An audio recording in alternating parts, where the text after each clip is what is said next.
Hello guys, welcome to Pronouncist, your pronunciation guide.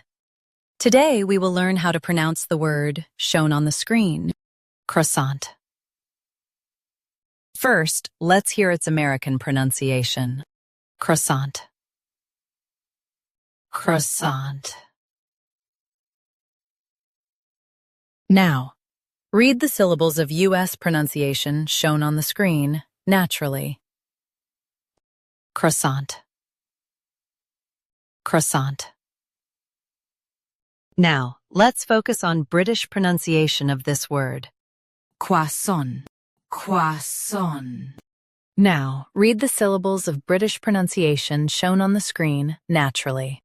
Croissant. Croissant. US, CROISSANT. UK, croissant. Watch the first sound. Practice repeatedly and you'll soon be able to say this word perfectly. The best way to practice is to repeat the syllable multiple times. The meaning of the word is a flaky French pastry. Try repeating this word several times to improve your pronunciation. We post daily videos on useful and commonly mispronounced words to help you speak clearly and confidently.